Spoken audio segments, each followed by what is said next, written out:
World class railway station बनाने की बात होती है। इन तस्वीरों को देखिए, मिनिस्ट्री ऑफ रेल उनके ट्विटर हैंडल से कुछ समय पहले की ये तस्वीरें ये बताती हैं कि नई दिल्ली रेलवे स्टेशन का आधुनिकीकरण किस तरीके से होगा। होना भी चाहिए, हमेशा चीज़ों को सुधार उनमें आना चाहिए। बात ये बताई जा रही है कि किस तरीके से 2 डोम बनेंगे और मल्टी लेवल पार्किंग होगी, मल्टी लेवल शॉपिंग कॉम्प्लेक्स होगा और रेलवे स्टेशन भी पूरी तरीके से कवर्ड होंगे, एकदम लेटेस्ट टेक्नोलॉजी इस्तेमाल होगी। लेकिन ये आधुनिकीकरण दरअसल व्यवस्था का एक पहलू है।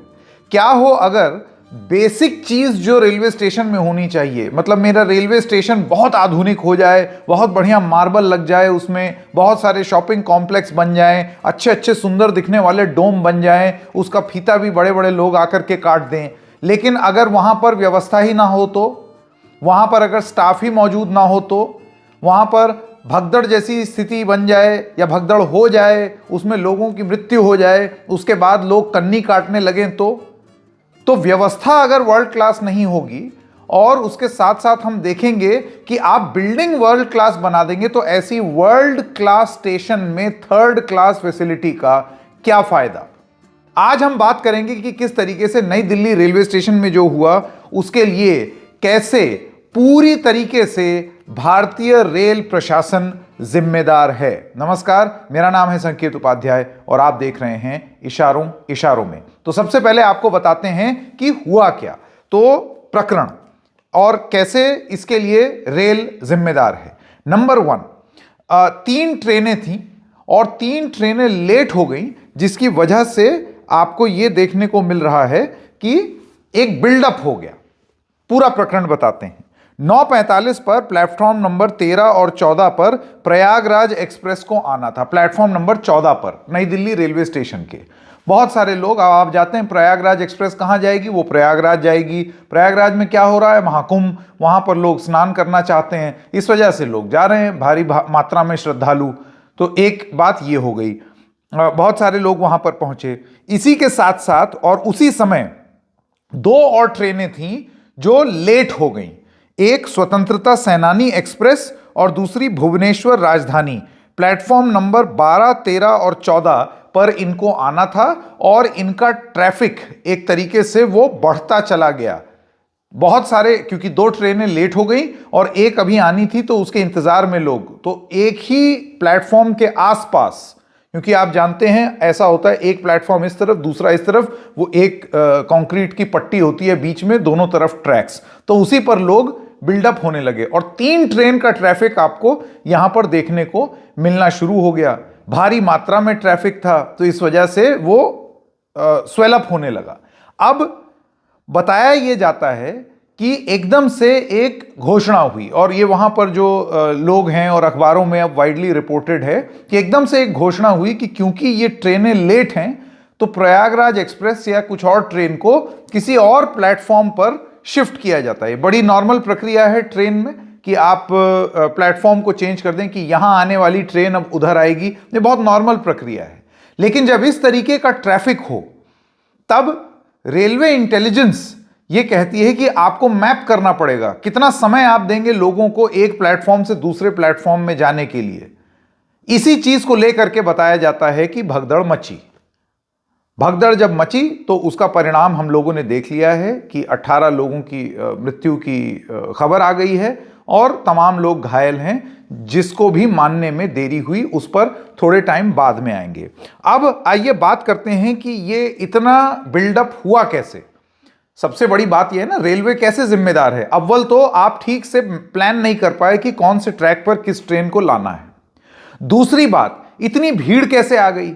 अपने आप तो लोग आएंगे नहीं रेलवे स्टेशन पर, आपने प्लेटफॉर्म टिकट दी होगी, टिकट ली होगी उन्होंने, तभी वो आए होंगे वहां पर। तो एक सवाल अब ये हो रहा है, और जो सुनने में आया है, शुरुआती जांच में अखबारों में भी ये चीज लिखी हुई है कि हर घंटे, प्रति घंटे यूटीएस यानी कि अनरिजर्व टिकटिंग सिस्टम के तहत, जिसे कहते हैं जनरल कंपार्टमेंट में जो लोग रहते हैं, जो टिकट बिना रिजर्व कराए जाते हैं, वो 1500 टिकट एक एक घंटे में दी जा रही थी। 1500। अब आप सोचिए, एकदम से इतने सारे लोग जब टिकट ले लेंगे तो वो जाहिर सी बात है, अब उनके पास हक है, टिकट ले लिया है उन्होंने अनरिजर्व, अब वो लेकर के वो जा रहे हैं। तो आपने ये अनरिजर्व टिकट इतनी भारी मात्रा में इशू क्यों की? जब आप देख रहे हैं कि 1500 टिकट जारी हैं 1 घंटे में, तो बेसिक इंटेलिजेंस डिक्टेट्स कि ये लोग जो टिकट लेके जा रहे हैं वो किसी ट्रेन में चढ़ेंगे भी। और क्या आपके पास उस तरीके की व्यवस्था है?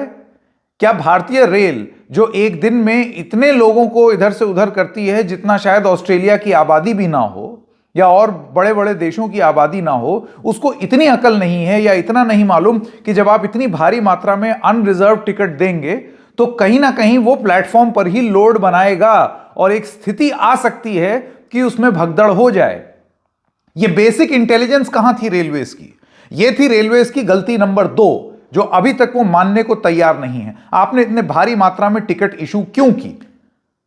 तीसरी बात, और ये है रेलवे स्टाफ को लेकर के, और वो ये था कि जीआरपी का काम होता है, गवर्नमेंट रेलवे पुलिस का। 2 तरीके की रेलवे पुलिस होती है, एक होती है आरपीएफ, रेलवे प्रोटेक्शन फोर्स, और एक होती है जीआरपी। जीआरपी का काम होता है रेलवे प्लेटफॉर्म को देखना, आरपीएफ का काम होता है ट्रेन के अंदर की सुरक्षा। तो चाहे आरपीएफ हो चाहे जीआरपी हो, उनकी तैनाती कहां थी? जब 3-3 ट्रेन के इतने भारी मात्रा में लोग आ रहे थे तो वो स्टाफ कहां था? रेलवे का स्टाफ कहां था? ये थी रेलवे की भूल नंबर 3। गलती नंबर 1, भूल नहीं, गलती नंबर और criminal mistake, criminal negligence number 1 कि आपने तीनों ट्रेन्स को एक ही प्लेटफॉर्म पर रखा शुरुआत में और फिर बाद में लास्ट मिनट पर उसको कथित रूप से चेंज किया। नंबर 2, अनरिजर्व टिकटिंग सिस्टम के तहत आपने हर घंटे 1500 अनरिजर्व टिकट्स इशू की, ये जानते हुए कि ये सारे लोग कहां जाएंगे प्लेटफॉर्म पर, आपने वो बिल्डअप होने दिया। नंबर 3, आरोप लग रहे हैं कि आपका रेलवे पुलिस स्टाफ और रेलवे स्टाफ उस प्लेटफॉर्म पर मौजूद नहीं था क्राउड मैनेजमेंट के लिए। और अब जैसे कि बहुत सारे अब स्टेटमेंट्स आए हैं, अखबारों में छपा है कि जो लोग पटरियों के पास या फिर जो लोग जो रैंप होता है या जो फुट ओवर ब्रिज की सीढ़ियां होती हैं उस पर भी बैठने लगे। क्यों? क्योंकि नीचे बैठने की जगह नहीं थी, सब भर गया था प्लेटफॉर्म, तो लोग सीढ़ियों पर बैठने लगे, वहां पर किनारे किनारे करके जो फुट ओवर ब्रिज है उस पर बैठने लगे। इससे क्या होता है कि वो रास्ते और सक्रिय हो जाते हैं और छोटे हो जाते हैं, क्योंकि एक रास्ता जिस पर लोग चल सकते हैं वहां पर लोग बैठे हुए हैं। अब लोग भी क्या करें, इतने घंटों से प्रतीक्षा कर रहे हैं, टिकट मिली गई है उनको और आपने ये क्राउड मैनेजमेंट किया नहीं। तो ये थी गलती नंबर 3। गलती number 4, criminal negligence number 4। Amar Ujala अखबार है जिसमें साफ साफ लिखा हुआ है कि मौतों के बाद भी अफसर घर से नहीं निकले, बताते रहे अफवाह।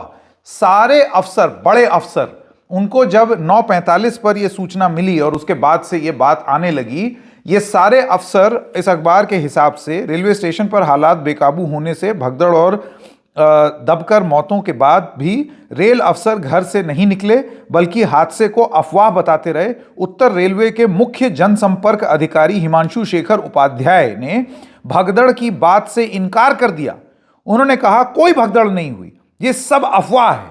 भारी भीड़ के कारण यात्रियों ने एक दूसरे को धक्का दे दिया जिससे कुछ यात्री चोटिल हुए हैं। हालांकि कुछ देर बाद ही दिल्ली उपराज्यपाल वीके सक्सेना की मौतों की पुष्टि की है और पीड़ित परिवारों के प्रति संवेदना जताई। वो बात अलग है कि उपराज्यपाल ने मृतकों की बात करके और उसके बाद फिर अपना ट्वीट एडिट भी कर दिया। तो ये भी एक आरोप लगता है कि क्या कवर अप करने का प्रयास तो नहीं किया जा रहा था कि नहीं मामला को दबा दो। फिर फाइनली जब आप नहीं दबा सकते तब इस तरीके की बात हुई। तो an attempted cover up, last minute तक आप ये कहते रहे कि अफवाह है, अफवाह है। 18 लोग अफवाह में मर गए।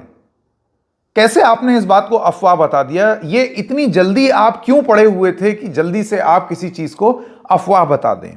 तो ये हो गया एक और नेग्लिजेंस कि रेलवे स्टाफ घर से ही नहीं निकला, ऐसा आरोप है। और जो चीफ पीआरओ हैं उन्होंने बहुत टाइम तक इसको अफवाह बताने की कोशिश की और फिर बाद में जब नहीं आप इसको अफवाह बता पाए तब you had to grudgingly admit कि हाँ भगदड़ हुई है और उसमें लोग भी मरे हैं। अब इससे जुड़ी हुई बातें ये आती हैं कि क्यों और क्या फायदा मिलता है आपको। सबसे पहली बात तो अपनी नाकामी ना मानने में कि आप गलत थे। इतनी सारी गलतियां तो निकल आई, अभी और निकलेंगी अगर निकलती हैं तो। दूसरी बात यह है कि रेल मिनिस्टर अश्विनी वैष्णव, जिन्होंने भी लगातार ट्वीट किया है वर्ल्ड क्लास रेलवे स्टेशन बनाने की, उनका कार्यालय इस नई दिल्ली रेलवे स्टेशन से 3.6 किलोमीटर दूर है। सिर्फ 3.6 किलोमीटर दूर। और 3.6 किलोमीटर दूर में अगर इस तरीके का हादसा हो जाए कि आपके डायरी में, आपकी नोटबुक में और आपके ट्वीट्स में तो ये वर्ल्ड क्लास स्टेशन बनने जा रहा है, लेकिन इसकी सुविधाएं, यहां पर व्यवस्था अगर इतनी थर्ड क्लास रहेगी तो फिर बात कैसे बनेगी। सवाल अब रेल मंत्री से भी पूछे जा रहे हैं, जो दिखे प्रधानमंत्री को उन्होंने ब्रीफ किया, अमित शाह को उन्होंने ब्रीफ किया, होम मिनिस्टर को। इनके भी तमाम ट्वीट्स आए जब यह हादसा हुआ, और इसमें से एक ट्वीट इनका यह था कि तो एक हमने इंक्वायरी ऑर्डर कर दी है, और दूसरा ट्वीट यह था कि अब हम लोग एक स्पेशल ट्रेन चला करके लोगों को प्लेटफॉर्म से डीकंजेस्ट कर रहे हैं, लोगों को वहां से हटा रहे हैं। वो व्यवस्था हम लोगों ने कर दी है, अब स्थिति सामान्य है। तो ये है नेग्लिजेंस नंबर, मैं संख्या भूल गया क्योंकि इतनी सारी नेग्लिजेंस हैं। रेल मिनिस्टर साहब, आप ये बताइए कि ऐसी स्थिति क्यों हुई कि पहले आपने अनरिजर्व टिकट दे दी, भर भर के दे दी, और जब भगदड़ हो गई और आपका स्टाफ उसको कवर अप नहीं कर पाया, तब आपको यह जरूरत महसूस हुई कि भाई स्पेशल ट्रेन चलाओ। ये स्पेशल ट्रेन वो अनरिजर्व टिकट बांटने से पहले क्यों नहीं चली? आपने पहले ट्रेन क्यों नहीं चला दी? तो ये बिल्डअप ही नहीं होता। प्लेटफॉर्म्स को अलग अलग क्यों नहीं किया, दूर दूर क्यों नहीं किया? स्टैगरिंग का कॉन्सेप्ट हर जगह होता है। और रेलवे, इतनी बड़ी रेल चलाने की जो महारत हासिल हो अगर किसी देश को, उसमें अगर इस तरीके की बातें हो तो वो हास्यास्पद लगती हैं, और मैं तो कहूंगा शर्मनाक लगती हैं। तो ये चीज आपने उस समय क्यों नहीं किया? बाद में ट्रेन, स्पेशल ट्रेन चलाने के क्या मायने? ये ट्रेन पहले क्यों नहीं चल सकती थी जब आप टिकट बांट रहे थे? तो अब इससे जुड़े हुए कुछ सवाल हैं, और वो सवाल हैं कुछ इस प्रकार। क्या उन सारे कर्मचारियों के खिलाफ एक्शन लिया जाएगा जो ये हादसा जान करके भी उसको कवर अप करने की कोशिश कर रहे थे और अपने घर से निकलने में इच्छुक नहीं थे? सैटरडे रात थी ना, एंजॉय कर रहे होंगे, कुछ टीवी फिल्म देख रहे होंगे। तो इन लोगों के खिलाफ एक्शन होगा या नहीं होगा? ग्राउंड पर मौजूद क्यों नहीं थे जब इतना बड़ा बिल्डअप हुआ? नंबर 2, जो अनरिजर्व टिकट्स बांटी गई हैं रेलवे द्वारा, उसकी जांच होगी या नहीं होगी, और उन लोगों के खिलाफ एक्शन होगा या नहीं? आपने कैसे इतनी सारी अनरिजर्व टिकट्स बांट दी? नंबर 3, जीआरपी और आरपीएफ का स्टाफ वहां पर प्लेटफॉर्म पर मौजूद क्यों नहीं था जब आपको दिख रहा था कि इतना ज्यादा बिल्डअप हो गया है? हर रेलवे प्लेटफॉर्म पर दिल्ली में सीसीटीवी कैमरे लगे हुए हैं। जब यह बिल्डअप शुरू हो रहा था तभी भी अगर आप सक्रिय हो जाते तो इस तरीके की स्थिति नहीं होती।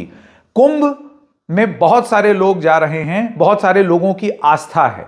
अब आप सोचिए, आस्था से भरे हुए इतने सारे लोगों को कैसे प्रशासन ने फेल किया है, कैसे वो प्रशासन के सामने सर्वहारा साबित हो गए हैं। ये वो हिंदू हैं जो अपने दिल में आस्था लिए इन ट्रेन्स में जा रहे थे, लेकिन हमारी व्यवस्था ने उनको हरा दिया। तो इस व्यवस्था, इस प्रशासनिक व्यवस्था के खिलाफ एक्शन होगा या नहीं, ये हम देखेंगे। इशारों में फिलहाल इतना ही, फिर मिलेंगे किसी और मुद्दे के साथ। तब तक के लिए नमस्कार।